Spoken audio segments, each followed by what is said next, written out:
የሚመጣ የሚከብር የሚነግስ ኢየሱስ የሚመጣ የሚከብር የሚነግስ ኢየሱስ። ሁላችሁንም በጌታችን በኢየሱስ ክርስቶስ ስም ሰላም እላችኋለሁ። እንደምን አላችሁ? እንግዲህ ባለፈው ዳግም ምጽአት ክፍል 6ን ስንማር የእግዚአብሔር ልጅ ጌታችን ኢየሱስ ክርስቶስ እንደተናገረው የመጨረሻው ትንቢት እርሱ ከመገለጡ በፊት በመድር ላይ የሚሆነው የወንጌሉ ቃል በመድር ዙሪያ ሁሉ ለሰዎች መሰበክ ነው እና ይህ ከሆነ በኋላ የእግዚአብሔር ልጅ ጌታችን ኢየሱስ ክርስቶስ ይገለጣል። ራሱ ሲናገር ማቴዎስ ወንጌል ምዕራፍ 4 ቁጥር 14 ላይ ምን አለ? ለአሕዛብም ሁሉ ምስክር እንዲሆን ይህ የመንግስት ወንጌል በዓለም ሁሉ ይሰበካል፣ በዚያን ጊዜም መጨረሻው ይመጣል አለ። ለሰዎች ሁሉ በቋንቋቸው የወንጌሉ ቃል ከተሰበከ በኋላ በምድር ላይ ላሉ ሰዎች ሁሉ በየትኛውም ስፍራ ቢኖሩ ማለት ነው ወንጌላውያንን እግዚአብሔር ከራሳቸው ያስነሳል፣ የራሳቸውን ቋንቋ የሚናገሩ ማለት ነው። እነዚያ ሰዎች ደግሞ ያንን የወንጌሉን ቃል ለዚህ አካባቢ ላሉ ሰዎች ይሰብካሉ። ሰው ሁሉ በምድር ላይ ያለው ሁሉ የወንጌሉን ቃል ይሰማል። ሰው ሁሉ የመጽሐፍ ቅዱስ ትርጉም ተተርጉሞለት በቋንቋው ያንን ያገኛል፣ ያነባል፣ ቃሉም ይሰበክለታል። ከዚያ በኋላ የራሱን ውሳኔ ይወስናል። ቢቀበል ነፍሱን ያድናል፣ ሕይወቱን ያድናል። እምቢ ቢልና ቢያምፅ ግን የእግዚአብሔር ቁጣ በእርሱ ላይ ይኖራል። ልጁ ያለው ሕይወት አለው፣ ልጁ የሌለው ግን የእግዚአብሔር ቁጣ በእርሱ ላይ ይኖራል እንጂ ሕይወትን አያይም ይላል የእግዚአብሔር ቃል ሲናገር። አንዳንዶች ወደ ዘላለም ቅጣት፣ ጻድቃን ግን ወደ ዘላለም ሕይወት ይሄዳሉ ይላል። እግዚአብሔር አንድያ ልጁን አሳልፎ እስኪሰጥ ድረስ ዓለሙን እንዲሁ ወዷልና በልጁ በሚያምን አይፈረድበትም። በማያምን ግን በአንዱ በእግዚአብሔር ልጅ ስም ስላላመነ አሁን ተፈርዶበታል ይላል። ስለዚህ ለሰዎች ሁሉ በቋንቋቸው ወንጌል ይሰበክላቸዋል። በቋንቋቸው እግዚአብሔር ከራሳቸው ጎሳ የራሳቸውን ቋንቋ የሚናገሩ ወንጌላውያንን አስነስቶ ይልክላቸዋል። ቃሉን ይሰማሉ። በየትኛውም ዓለም የሚኖሩ ማናቸውንም ሃይማኖት በምድር ላይ ከ4000 በላይ ሃይማኖቶች አሉ እና እነዛን ሁሉ ሰዎች እግዚአብሔር በወንጌሉ ቃል የራሳቸውን ቋንቋ የሚናገሩ ሰዎች ከመካከላቸው አስነስቶ ወንጌላውን ይልክና የቃሉን ይሰማሉ። በጆሮአቸው ቃሉን ይሰማሉ። ቃሉም ደግሞ ተተርጉሞላቸው መጽሐፍ ቅዱስ ተሰጥቷቸው ያነባሉ።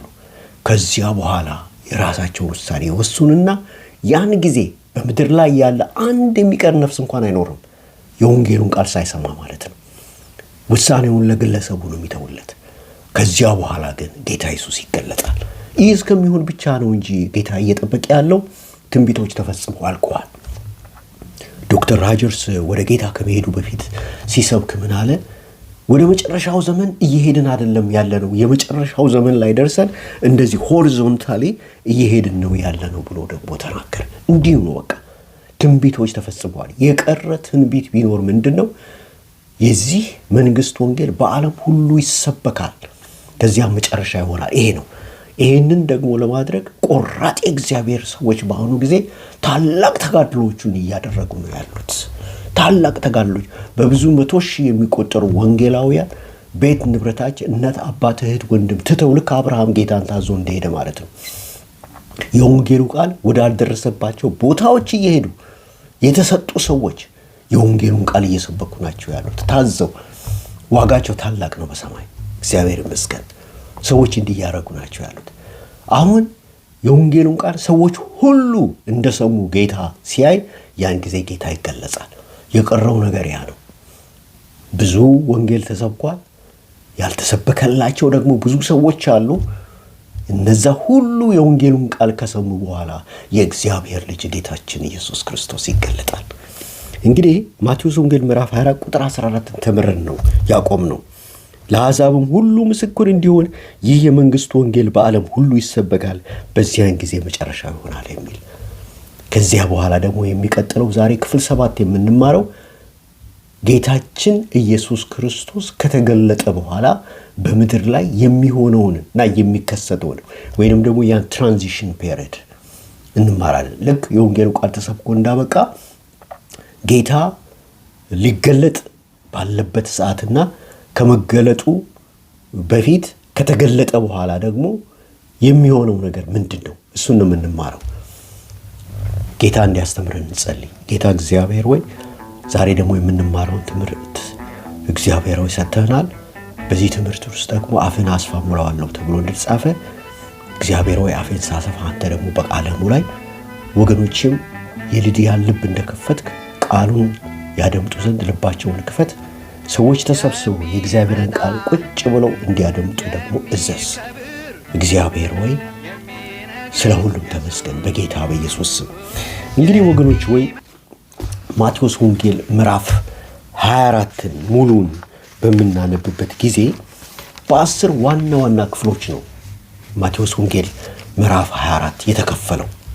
ለምሳሌ ከ1 እስከ 3 ስንመለከት ደቀ መዛሙርቱ ወደ ጌታ ቀርበው በደብረ ዘይት ተቀምጦ ሳለ ማለት ነው ስለ መጨረሻው ዘመንና ከመምጣት በፊት የሚሆነውን ምልክት ንገረን አሉት። ከ1 እስከ 3 እሱ ነው የተጻፈው። ምዕራፍ 24 ከ4 እስከ 14 ደግሞ ጌታ 15 ትንቢቶችን የነገራቸው። የመጨረሻው ትንቢት ቁጥር 14 ላይ የተጻፈው የወንጌሉ ቃል በምድር ሁሉ ዙሪያ መሰበክ ነው። ስለዚህ ከ24 ከ4 እስከ 14 ትንቢቶች ከመገለጡ በፊት የሚሆኑ ትንቢቶች ናቸው።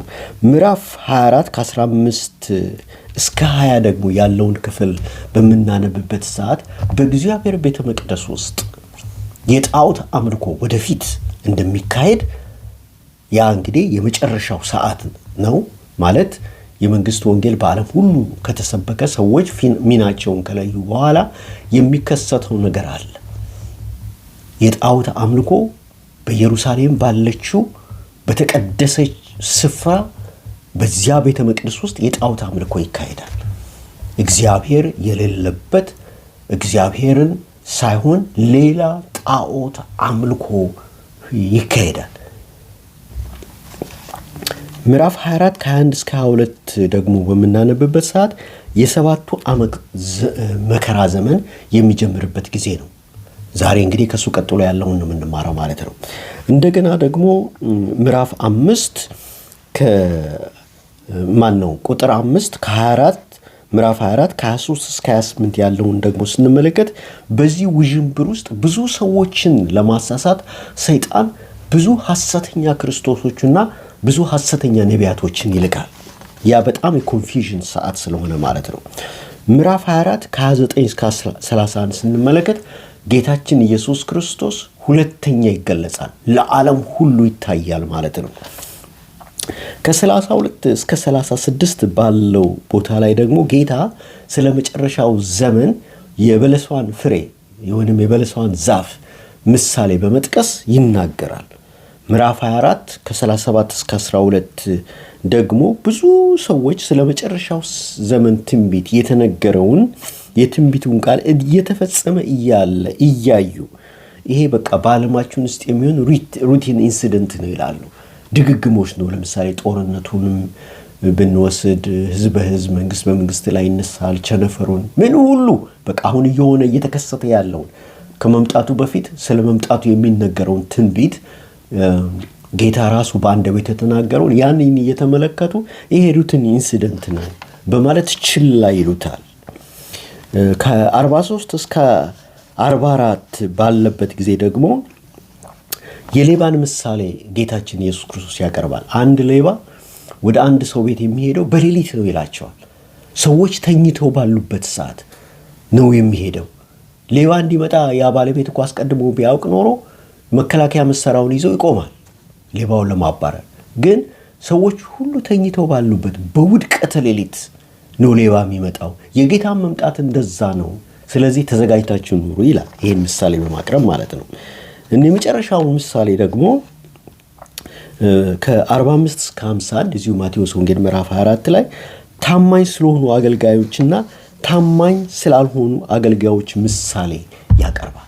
ስለዚህ አገልጋዮች ሁሉ ታማኝ መሆን እንዳለባቸው፣ ታማኝ ያልሆኑ አገልጋዮች ግን ጌታ በቁጣው መዓት እነርሱን እንደሚመታ ይናገራል። ታማኝ ለሆኑት ግን ሽልማቶችን እንደሚሰጥ እግዚአብሔር ቃል ይናገራልና ማቴዎስ ወንጌል ምዕራፍ 4 እንግዲህ እንደዚህ በ10 ክፍሎች ተከፍሎ ያለ መጽሐፍ ነው ማለት ነው። እንዲሁ ሃይላይቱን ነው ያሳየዋችሁ ማለት ነው።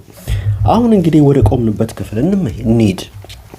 ማቴዎስ ወንጌል ምዕራፍ 24 ቁጥር 14ን ተምረን ጌታ ከመገለጡ በፊት የሚሆነው የመጨረሻው ትንቢት የወንጌሉ ቃል በምድር ዙሪያ ሁሉ መሰበክ ነው ብለናል። ከዚያ በኋላ ራሱ ጌታ እንደተናገረ ምንድነው ያለው? ቁጥር 14 ለአሕዛብም ሁሉ ምስክር እንዲሆን ይህ የመንግስት ወንጌል በዓለም ሁሉ ይሰበካል፣ በዚያን ጊዜ መጨረሻው ይሆናል ይላል። እንግዲህ ማቴዎስ 24 ከቁጥር 15 እስከ 20 ያለውን ክፍል በምናነብበት ሰዓት የጣዖት አምልኮ ቀደም እንደተመለከትነው ማለት ነው በተቀደሰው ስፍራ ይካሄዳል። እንግዲህ በነቢዩ በዳንኤል የተባለውን የጥፋትን ርኩሰት በተቀደሰችው ስፍራ ቆሞ ስታዩ አንባቢ ያስተውላል። በዚያም ጊዜ በይሁዳ ያሉት ወደ ተራራዎች ይሽሹ፣ በሰገነትም ያለ በቤቱ ያለውን ሊወስድ አይውረድ፣ በእርሻም ያለ ልብሱን ይወስድ ዘንድ ወደ ኋላ አይመለስ። በዚያችም ወራት ለርጉዞችና ለሚያጠቡ ወዮላቸው። ነገር ግን ሽሽታችሁ በክረምት ወይም በሰንበት እንዳይሆን ጸልዩ ይላል። ሐሰተኛው ክርስቶስ ከተገለጸ በኋላ አይሁዶችን ያሳድዳል። ምክንያቱም ያን ጊዜ እርሱ ሐሰተኛው ክርስቶስ እንደሆነ ስለሚናገር አይሁዶች ያን ጊዜ ይበራላቸዋል እና ሊያመልኩት ፈቃደኛ አይሆኑም። ምክንያቱም ራሱን እንደ ክርስቶስ አድርጎ ነው የሚቀርበው። ያለ አምልኩኝ ይላል በእግዚአብሔር ቤተ መቅደስ ውስጥ ገብቶ ማለት ነው። እና እነርሱ ደግሞ ያ እውነተኛው ክርስቶስ እንዳልሆነ ያውቃሉ፣ ይረዳሉ። ስለዚህ ለማምለክ ፈቃደኞች አይሆኑም። በዛ ሰዓት ያሳድዳቸዋል። እግዚአብሔር ደግሞ ለአይሁዶች ያዘጋጀው መጠለያ ስፍራ አለ፣ በዛ በ7 ዓመት የመከራ ዘመን መጀመሪያ አካባቢ ማለት ነው። ይሄም ደግሞ አሁን ጆርዳን በምትባለው ቦታ ላይ የሚገኝ ፔትራ የሚባል ዋሻ ነው፣ አሁን እዚህ እንደምትመለከቱት ማለት ነው። እና ወደዚያ ይሄዳሉ። እዚህ ቦታ ላይ በግልጽ ጌታ ሲናገር ምንድነው ያለው? በዚያን ጊዜ በይሁዳ ያሉት ወደ ተራሮች ይሽሹ ይላል። ይህ ማለት ወደዚያ እግዚአብሔር ወዳዘጋጀላቸው ፔትራ ወደሚባለው ተራራ መደበቂያ ዋሻ ማለት ነው ይሽሹ ይላል። በሰገነትም ያለ በቤቱ ያለውን ይወስድ ዘንድ ወደ ኋላ ይመለስ። በዚያችም ወራት ለርጉዞችና ለሚያጠቡ ወዮላቸው ይላል። ምክንያቱም ሰዎች በከፍተኛ ፍጥነት ነው ከኢየሩሳሌም ወጥተው ከእስራኤል ግዛቶች ወጥተው ወደ ጆርዳን ውስጥ ወደሚገኘው ወደ ፔትራ የሚሄዱት።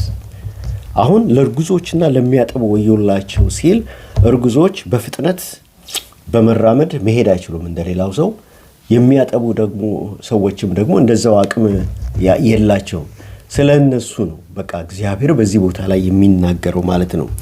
ወይም ሽሽታችሁ በክረምት ወይም በሰንበት እንዳይሆን ጸልዩ። ያ የመከራው ዘመን ያ ሐሰተኛው ክርስቶስ አይሁድን የሚያሳስትበት ጊዜ ክረምት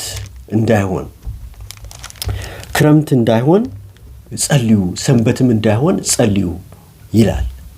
በበጋ ጊዜ እንዲሆን ጸልዩ ማለት ነው። ምክንያቱም በዚያ በሚድል ኢስት የክረምቱ ጊዜ ከበድ ያለ ስለሚሆን ያንን ከበድ ያለውን ቦታ በጭቃና በስኖው የተሞላ ቦታ አቋርጦ ሸሽቶ ወደዛ ፔትራ ወደምትባለው መሸሸጊያ ስፍራ ለመድረስ ይከብዳል። ስለዚህ ሽሽታችሁ በክረምት ወይንም በሰንበት እንዳይሆን ጸልዩ በማለት ይናገራልና ሐሰተኛ ክርስቶስ በአይሁዶች ላይ የሚያውጀውን የጦርነት አዋጅ፣ የፍጅት አዋጅ ነው በዚህ ስፍራ ላይ የእግዚአብሔር ቃል የሚናገረው ማለት ነው። ወረድ ብለን ደግሞ በምናነብበት ጊዜ ከዛ ቀጥሎ ያለው ስለ ራፕቸር ወይንም ደግሞ ስለ ንጥቀት ነው የሚናገረው።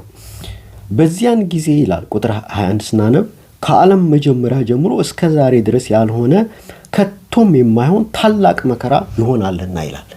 የሰባቱ ዓመት የመከራ ዘመን የሚጀምረው በዚህን ጊዜ ነው እና የሰባቱ ዓመት የመከራ ዘመን መጀመሪያ አካባቢ ያን ጊዜ ቤተክርስቲያን ትነጠቃለች። ቤተክርስቲያን በምድር ላይ አትኖርም ማለት ነው። ልክ የሰባቱ ዓመት የመከራ ዘመን መጀመሪያ አካባቢ ምናልባት ቤተክርስቲያን ጥቂት ልታይ ትችላለች፣ ያንን ኬያስ ማለት ነው።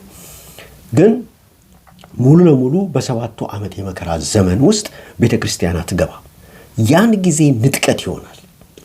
ያን ጊዜ ቤተክርስቲያን ትነጠቃለች። እዚህ ላይ በጣም እጅግ በጣም ማስተዋል የሚያስፈልግ ነገር አለ። ቤተክርስቲያን በምትነጠቅበት ጊዜ በምድር ላይ ሆኖና ተከስቶ የማያውቅ ድብልቅልቅ ነው የሚወጣው። ድብልቅልቅ ነው የሚወጣው። የእግዚአብሔር ቃል ስለ ቤተክርስቲያን ንጥቀት በጣም ግልጽ ባለ ሁኔታ ይናገራል። ለምሳሌ አንደኛ ተሰሎንቄ ምዕራፍ 4 ከ13 እስከ 18 ያለውን ክፍል ስናነብ ስለ መጨረሻው ዘመን የማወቅ ትንቢት ፍላጎቱ ያላቸው ሰዎች ይህን ትምህርት ተከታተሉ። ምክንያቱም እኔ በጣም ቀለል ባለ ሁኔታ ነው የሚያስተምረው ማለት ነው። ልክ የሰባቱ ዓመት የመከራ ዘመን መጀመሪያ አካባቢ ቤተክርስቲያን ትነጠቃለች።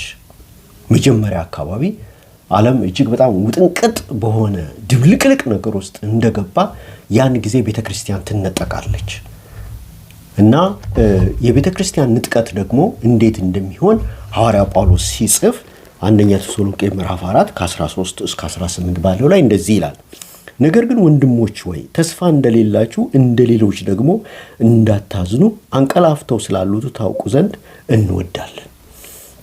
ኢየሱስ እንደሞተና እንደተነሳ ካመንን እንዲሁም በኢየሱስ ያንቀላፉቱ እግዚአብሔር ከእርሱ ጋር ያመጣቸዋልና በጌታ ቃል የምንላችሁ ይህ ነውና እኛ ሕያዋን ሆነን ጌታ እስኪመጣ ድረስ የምንቀር ያንቀላፉትን አንቀድምም ይላል። መጀመሪያ የሚነጠቁት ማናቸው ብላችሁ በትጠይቁ መጀመሪያ የሚነጠቁት በክርስቶስ አምነው የሞቱ በመቃብር ውስጥ ያሉ ሰዎች ናቸው ይላል ሐዋርያ ጳውሎስ በጣም ግልጽ ባለ ሁኔታ አንደኛ ተሰሎንቄ ምዕራፍ 4 ከ13 እስከ 17 ባለው ጊዜ ውስጥ ሲናገር። ይህ ማለት ምንድነው? ለምሳሌ አሁን ንጥቀት ይሆናል። ልክ አሁን ንጥቀት በሚሆንበት ሰዓት እንደ ምሳሌ ነው ወሰድኳቸው ያለ አሁን እኔ እያስተማርኩ ነው ያለሁት፣ የወንጌልን ቃል እየሰበኩ ነው ያለሁት እና ቁጭ ብለው የወንጌልን ቃል ላይቭ የሚሰሙ ሰዎች ሊኖሩ ይችላሉ። ቁጭ ብለው እየሰሙ ናቸው ያሉት። እኛ አሁን የእግዚአብሔርን ቃል እየተማርን ነው ያለነው። ልክ እኛ ዝም ብለን የእግዚአብሔርን ቃል እየተማማርን ሳለ ንጥቀት ይሆናል። ንጥቀት በሚሆንበት ሰዓት እኛ ንጥቀት እንደሆነ እየተማርን እያለ አናውቅም። ምክንያቱም መጀመሪያ የሚነጠቁት ሰዎች እነማን ናቸው? በክርስቶስ ኢየሱስ አምነው የሞቱ ሰዎች፣ በመቃብር ውስጥ ያሉ ሰዎች ናቸው። እነሱ ናቸው የሚቀድሙ እና እነሱ ይቀድሙናል፣ እነሱ ይሄዳሉ። እነሱ ከሄዱ በኋላ ነው ሁለተኛው 100% እነሱ ሄደው መቃብር ተከፍቶ ልክ ሕዝቅኤል ላይ እንደተጻፈው ማለት ነው ተገጣጥሞላቸው ሰማያዊን አካል ለብሰው ከዚያ እነሱ ተነጥቀው ከሄዱ በኋላ ከዚያ እየተማማርን እያለ እኛ ተነጥቀን ደግሞ ሁለተኛ እንከተላቸዋለን ማለት ነው። ፕሮሲጀሩ እንደዚህ ነው። መጀመሪያ በክርስቶስ አምነው ያንቀላፉ ሰዎች በመቃብር ውስጥ ያሉት ይነጠቃሉ። ከዚያ እኛ ሕያዋን የሆነን ደግሞ ሁለተኛ እነሱ ተነጥቀው ከሄዱ ካበቁ በኋላ እንሄዳለን። እንደገና ቃሉን እናንብበው። አንደኛ ተሰሎንቄ ምዕራፍ 4 ከ13 እስከ 18 ነገር ግን ወንድሞች ወይ ተስፋ እንደሌላቸው እንደሌሎች ደግሞ እንዳታዝኑ አንቀላፍተው ስላሉት ታውቁ ዘንድ እንወዳለን። ኢየሱስ እንደሞተና እንደተነሳ ካመንን እንዲሁም በኢየሱስ ያንቀላፉትን እግዚአብሔር ከእርሱ ጋር ያመጣቸዋልና በጌታ ቃል የምንላችሁ ይህ ነውና እኛ ሕያዋን ሆነን ጌታ እስኪመጣ ድረስ የምንቀር ያንቀላፉትን አንቀድምም ይላል።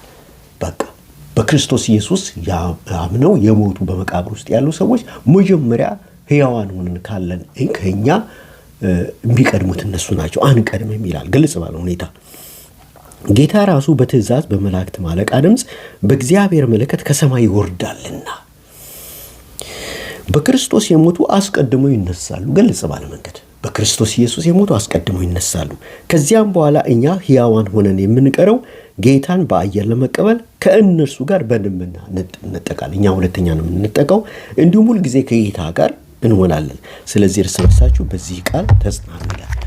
በዚህ ሰዓት በምድር ላይ ንጥቀት ወይም ራፕቸር ከሆነ በኋላ በምድር ላይ ከዚህ በፊት ተከስቶ የማያውቅ ድብልቅልቅ ነው የሚወጣው።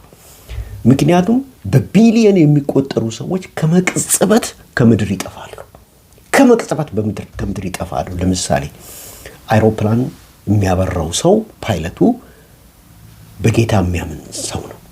ልክ በክርስቶስ ኢየሱስ ያመኑት ሰዎች ከመቃብር ተፈንቅሎ መቃብሩ ሲወጣ እንዲሁ ዝም ብሎ ብቻ እንደው ስሙዝሊ አይደለም የሚሆነው። እጅግ ታላቅ የምድር መንቀጥቀጥ በምድር ላይ ይሆናል። ታላቅ የምድር መንቀጥቀጥ በምድር ላይ ይሆናል። ታላቅ የምድር መንቀጥቀጥ በምድር ላይ በሚሆንበት ሰዓት ብዙ ኬያስ ሲሆን፣ ፎቆች ሲደረመሱ፣ ትርምስምሱ ሲወጣ ያን ጊዜ መቃብር ይከፈታል። በየትኛውም ቦታ ያሉ ግን በክርስቶስ ኢየሱስ ያመኑ ብቻ ነው። በክርስቶስ ያላመኑት እዚያው እንዳሉ ነው። ለፍርድ ቀን ድረስ እዛው ይቆያሉ። እነሱ እስከ 1000 ዘመን ፍጻሜ ድረስ እዛ ይቆያሉ። ግን በክርስቶስ ያመኑት ታላቅ የመቅረት መንቀጥቀጥ ይሆናል። በሕዝብ ሁሉ ዘንድ ታላቅ ፍርሃትና ድንጋጤ ይሆናል። ያን ጊዜ መቃብሮች ይከፈታሉ። በመቃብር አካባቢ ወክ እያደረገ ያለ ሰው ቢሆን ጌታን የሚያቅም ማያቅም ሰው ታላቅ የመሬት መንቀጥቀጥ በሚሆንበት ሰዓት መሬት ላይ ይወድቃሉ ሰዎች። ያን ጊዜ ዞር ብሎ ሲያዩ እዛ ግሬቭያርድ አካባቢ፣ ሴሜትሪ አካባቢ ወክ እያደረጉ ያሉ ሰዎች፣ መኪና እየነዱ ያሉ ሰዎች ቢሆኑ መቃብሮች ሲከፈቱ በአይናቸው ያያሉ። ሰዎች ከመቃብር ሲወጡ በአይናቸው ያያሉ። ቀንም ይሁን ሌሊት እግዚአብሔር ወደሱ ሰዓት ነው የሚያደርገው። ከዛ በኋላ ሰማያዊ አካል ሲገጣጠምላቸው አያሉ። አጥንት ሲቆም ያያሉ። ከዛ በኋላ በአጥንቱ ላይ ሰማያዊ አካል ሲገጣጠምላቸው ያያሉ።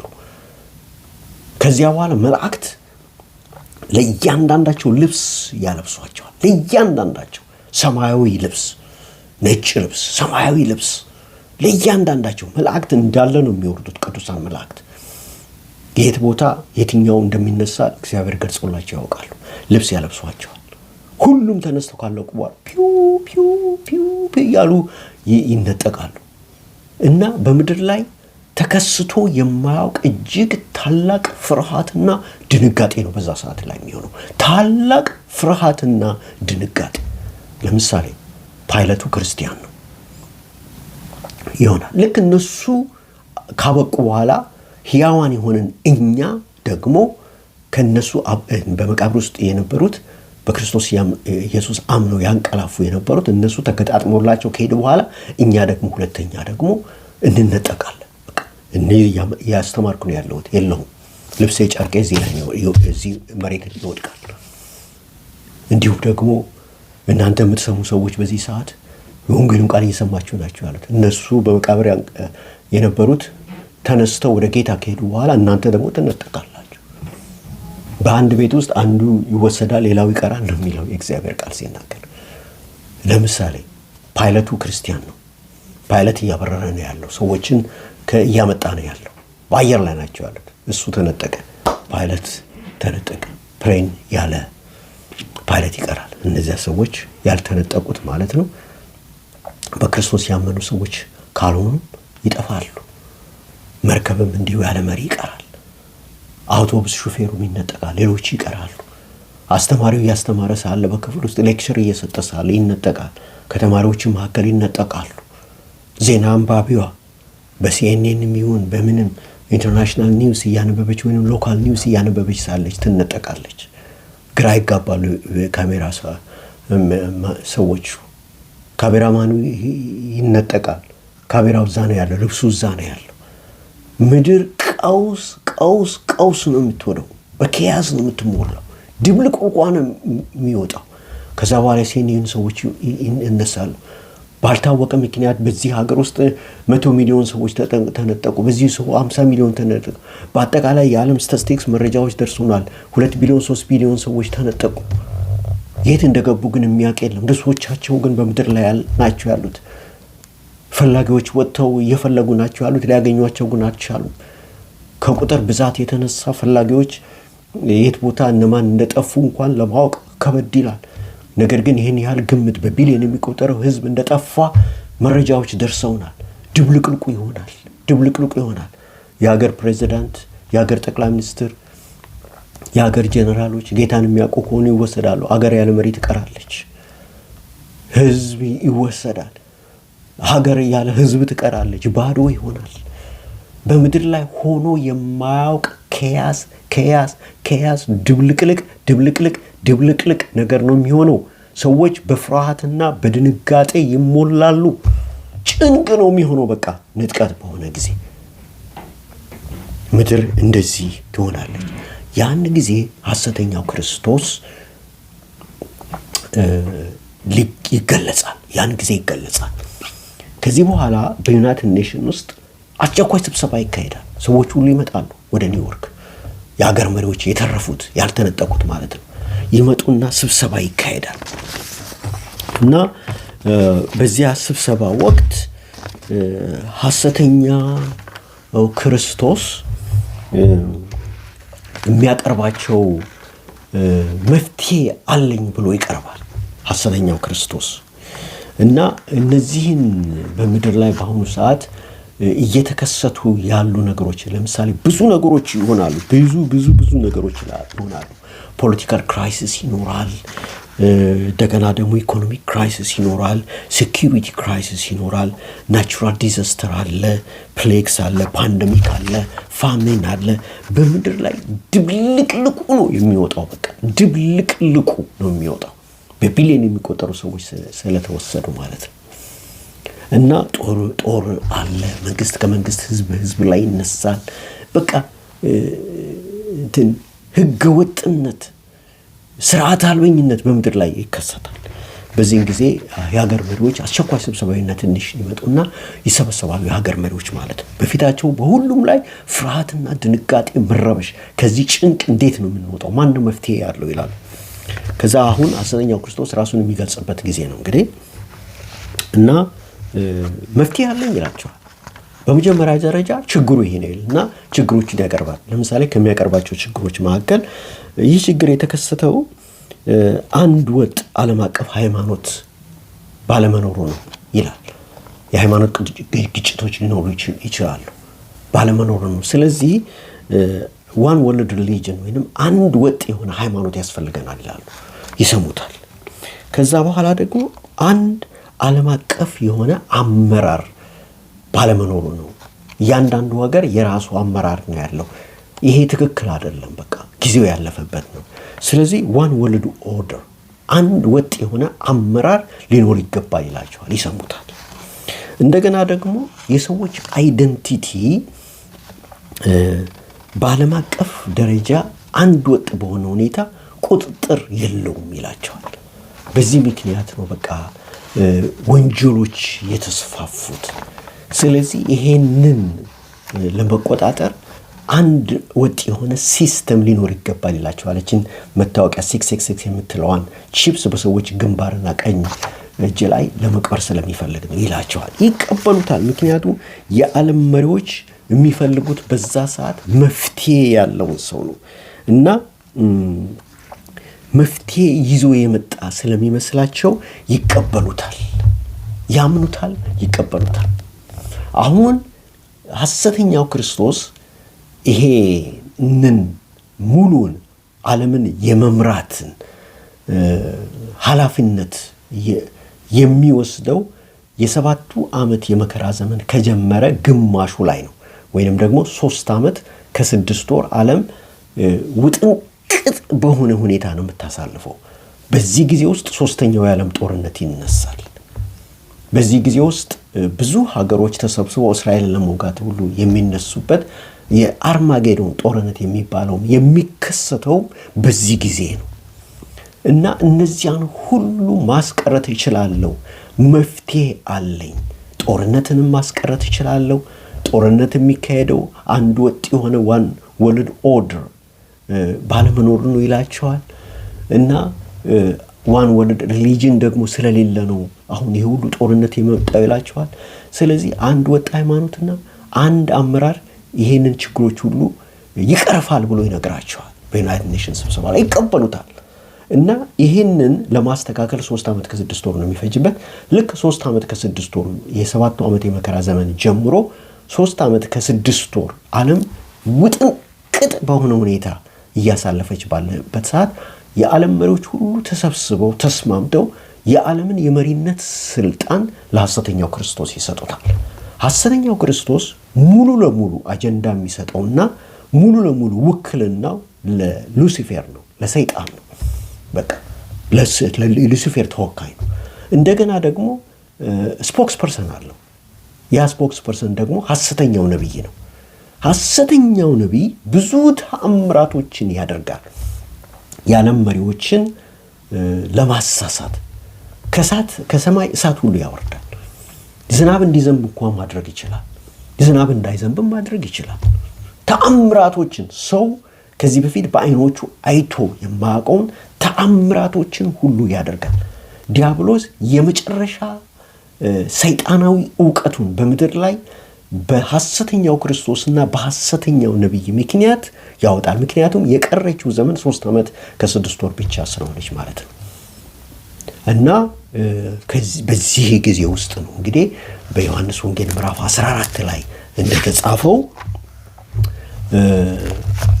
ዓለምን ከወንጀል ለመከላከል ወይንም ደግሞ ዓለምን በአንድ አይደንቲቲ ውስጥ ለማድረግ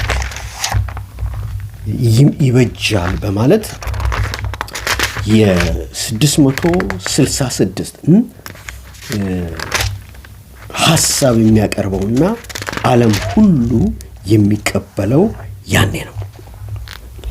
የእግዚአብሔር ቃል በዮሐንስ ራእይ ምዕራፍ 13 ላይ ይሄንን ይናገራል። እንደዚህ ይላል የእግዚአብሔር ቃል ሲናገር ዮሐንስ ራእይ ምዕራፍ 13 ቁጥር 16 ላይ ታናናሹና ታላላቆችም ባለጠጋዎችና ድሆችም ጌታዎችና ባሪያዎችም ሁሉ በቀኝ እጃቸው ወይም በግንባራቸው ምልክትን እንዲቀበሉ የአውሬውም ስም ወይም የስሙ ቁጥር ያለበት ምልክት የሌለበት ማንም ሊገዛ ወይም ሊሸጥ እንዳይችል ያደርጋል። ጥበብ በዚህ ያለ አእምሮ ያለው የአውሬውን ቁጥር ይቁጠረው። ቁጥሩ የሰው ቁጥር ነው። ቁጥሩም 666 ነው። ዓለምን ሁሉ መቆጣጠር የምንችለው በዚህ ዘዴ ብቻ ነው ብሎ የሚለው ሰዎችን የዓለም መሪዎችን ያሳምናል። ስለዚህ ለምሳሌ አይደንቲቲ ቴፍት እንዳይኖር ያደርጋል ይላቸዋል። ሰዎችን ሙሉ ለሙሉ መቆጣጠር እንችላለን።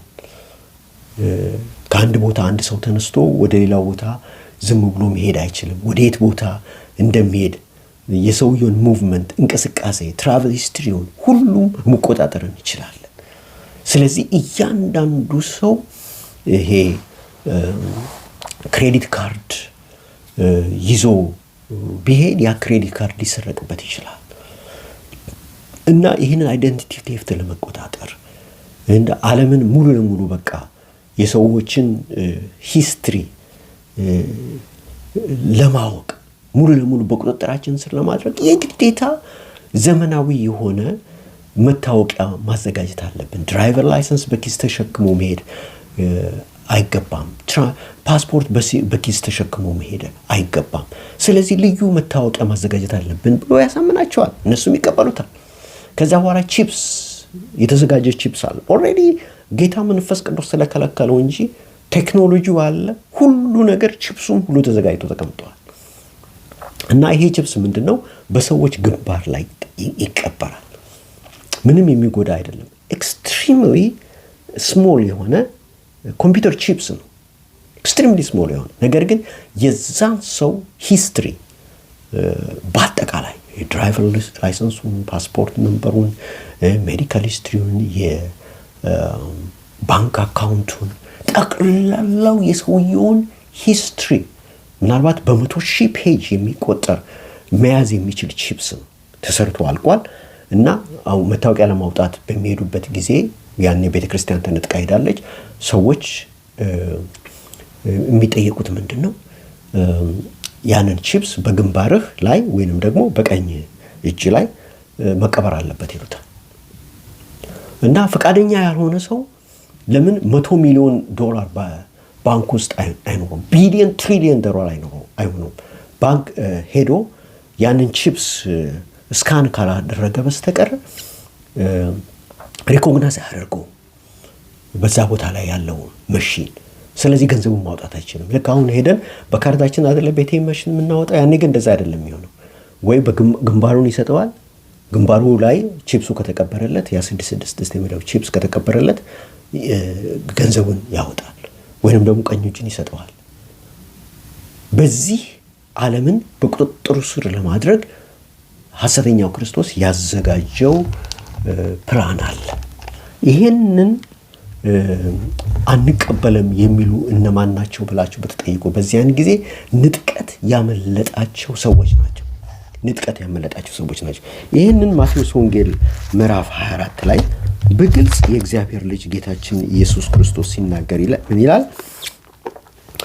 ማቴዎስ 24 ቁጥር 22 ላይ በዚያን ጊዜ ከዓለም መጀመሪያ ጀምሮ እስከ ዛሬ ድረስ ያልሆነ እንግዲህም ከቶ የማይሆን ታላቅ መከራ ይሆናልና እንደዚያስ ቀኖችስ በአጥሩ ሥጋ የለበሰ ሁሉ ባልዳነም ነበር።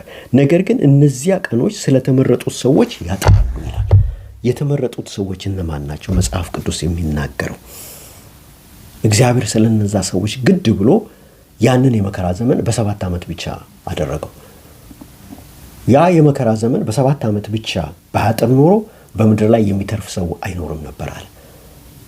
ያ የመከራ ዘመን ደግሞ በ7 ዓመት ብቻ እንዲወሰን እግዚአብሔር ያደረገው ስለተመረጡት ሰዎች ነው ይላል። እነማን ናቸው የተመረጡት ሰዎች?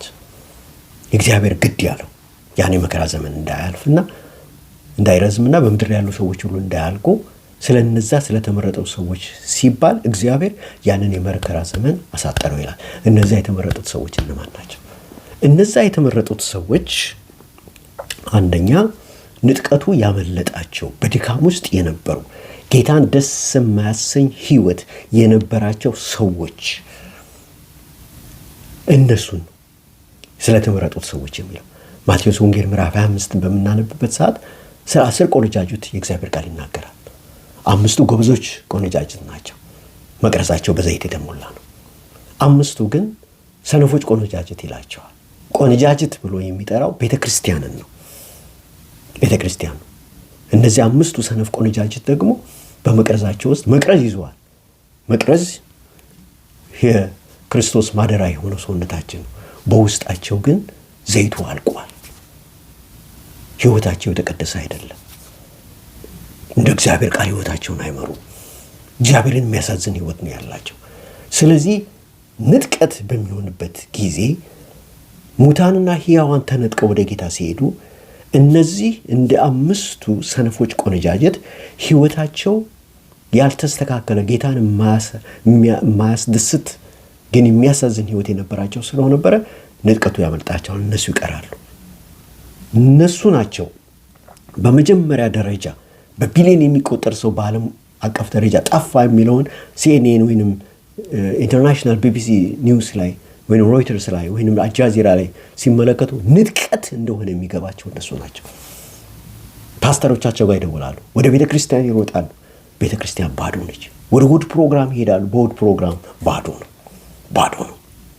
ምናልባት እንደነሱ ያልተነጠቁ ሰዎች መጥተው ሊሆን ይችላል። በሁላቸውም ፊት ላይ ግን ድንጋጤ አለ። እነሱ ናቸው ንጥቀትም ሆነ እንደሆነ የሚገባቸው። ያን ጊዜ ወድቀው ንስሐ ይገባሉ።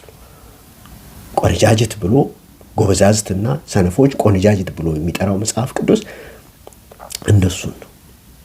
ሁለቱም ቆነጃጅት ናቸው። አንዶቹ ብርቱ ቆነጃጅት የተዘጋጁ፣ ሌሎቹ ያልተዘጋጁ ቆነጃጅት። ሁለቱም ግን በክርስቶስ ያመኑ ናቸው።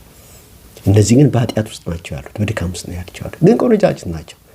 ጌታን በመቀበል በሕይወታቸው ውስጥ በአንድ ወቅት ሄዳኑ ናቸው። አሁን ግን ንጥቀት ሲሆን አምልጧቸዋል። እነሱ ናቸው ንስሐ የሚገቡት። ግን የሚያልፉበት መከራ ያ የ7 ዓመት መከራ ሌሎች ከሚያልፉበት ሁሉ የከፋ ነው የሚሆነው በእነርሱ ላይ። ምክንያቱም ያንን ቺፕስ 666 የሚለውን ቺፕስ ለመቀበል ፈቃደኞች አይሆኑ። 100 ሚሊዮን አካውንታቸው ላይ ሊኖር ይችላል። ያን ቺፕስ ካልተቀበሉ ማውጣት አይችሉም። ስለዚህ በረሃብ ይሞላሉ። ወደ ስራ ይሄዳሉ። በሮች ሁሉ በቺፕስ ነው የሚከፈቱት። ያን ጊዜ ግንባር ወይንም ደግሞ እጁ ላይ ያለውን ቺፕስ ካላሳየ በር አይከፈትለትም። ስራ እንዲገቡ አይፈቀድላቸው። ወደ ስቶር ሄደው ምግብ ለመግዛት የሚፈልጉበት ሰዓት ሰዎች ያን ጊዜ ካሽለስ ሶሳይቲ ነው የሚሆነው። ሰው ገንዘቡን ለማውጣት እንኳን በሚፈልግበት ሰዓት ቺፕሱ ካልተቀበረለት ማውጣት አይችልም። ሙሉ ለሙሉ ካሽለስ ሶሳይቲ ስለሚሆን በዛ ቺፕስ ብቻ ነው ሰው በቁጥር ነው በቃ የሚገበያየው ማለት ነው። ስለዚህ መኖር አይችሉም። በአጠቃላይ መኖር አይችሉም። አዋጅ ይወጣል። ቺፕሱ የሌላቸው ሰዎች ተርበው መጥተው እንኳን መግቡን ቢሏቸው እንዳትመግቡ፣ የመገበ ሰው ከፍተኛ የሆነ ቅጣት ነው የሚደርስበት ይባላል። እነሱ ደግሞ ቺፕሱን ስላልተቀበሉ ቺፕሱን የተቀበሉት ሙሉ ለሙሉ በሰይጣን መንፈስ ፖሰስድ ስለሚሆኑ ያልተቀበሉትን ሰዎች ይጠሏቸዋል፣ ይጸየፏቸዋል። ያልተቀበሉ ሰዎች ካሉ ወዲያውኑ ለፖሊስ ደውሉ ይባላል። ሰዎች በቃ አርመኖች ነው የሚሆኑት። ወዲያውኑ ወደ ፖሊስ ይደውላሉ። እነዛ ይያዛሉ። ለመቀበል ፈቃደኛ ካልሆኑ ይታረዳሉ። ያን ጊዜ ነፍሳቸው ወደ እግዚአብሔር መንግስት እንደሱ ትገባለች ማለት ነው። በምድር ላይ ንጥቀት ከሆነ በኋላ ያለው ኬያስ አይደለም። እጅግ በጣም አስቀያሚ የሆነ ነገር ነው የሚሆነው። እንግዲህ እንዲሁ ባጠር ባለ ሁኔታ ስለ ንጥቀት ተምረናል። በሚቀጥለው ሳምንትም ደግሞ ይሄንኑ እየተማርን እንቀጥላለን ማለት ነው። እና በዛሬው ትምህርት መጨረሻ ላይ ላስጠነቀቅ የሚፈልገው ነገር አለ። ነገሩ ወደ መጨረሻው እየሄደ ነው ያለው። በምድራችን ላይ የሆነና የተከሰተ ያለውን ነገሮች ሁሉ ታያላችሁ። በጣም በፍጥነት ነው የሆነ ያለው። ጌታ በዚህ በማቴዎስ ወንጌል ምዕራፍ 4 ላይ ስለ ኖህ ዘመን ተናግሯል።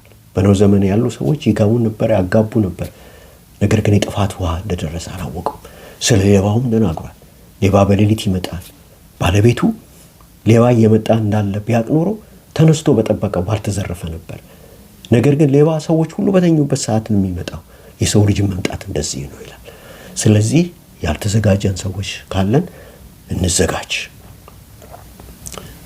እንዲሁም ደግሞ ጌታ ኢየሱስ እንደ ግል አዳኛችሁ አድርጋችሁ ያልተቀበላችሁ ሰዎች ብትኖሩ የዓለም ፍጻሜ እየቀረበ ነው ያለው። ማቴዎስ ወንጌል ምዕራፍ 24 የጦርንም ወሬ ትሰማላችሁ። ሕዝብ በሕዝብ መንግስት በመንግስት ላይ ይነሳል። እንደዚሁም ደግሞ ፋሚን፣ ፕሌግስ፣ እነዚህ መቅሰፍቶች ይሆናሉ። ኮቪድ-19 ምስክሩ ነው። ሁሉ ነገር እየሆነ ነው ያለው፣ እየተከሰተ ነው ያለው። የጦርንም ወሬ ትሰማላችሁ የሚለው እየጨመረ ነው የሚሄደው እንጂ እያቆመ የሚሄድ አይደለም። እየጨመረ ነው የሚሄደው። ያልጠበቅናቸው ሀገሮች ከሌላ ሀገሮች ጋር ውጊያ ይጀምራሉ። ይህ የመጽሐፍ ቅዱስ ትንቢት ነው። በመጨረሻው ዘመን ጌታ ኢየሱስ ክርስቶስ ከመገለጡ በፊት የሚሆነው ትንቢት ነው።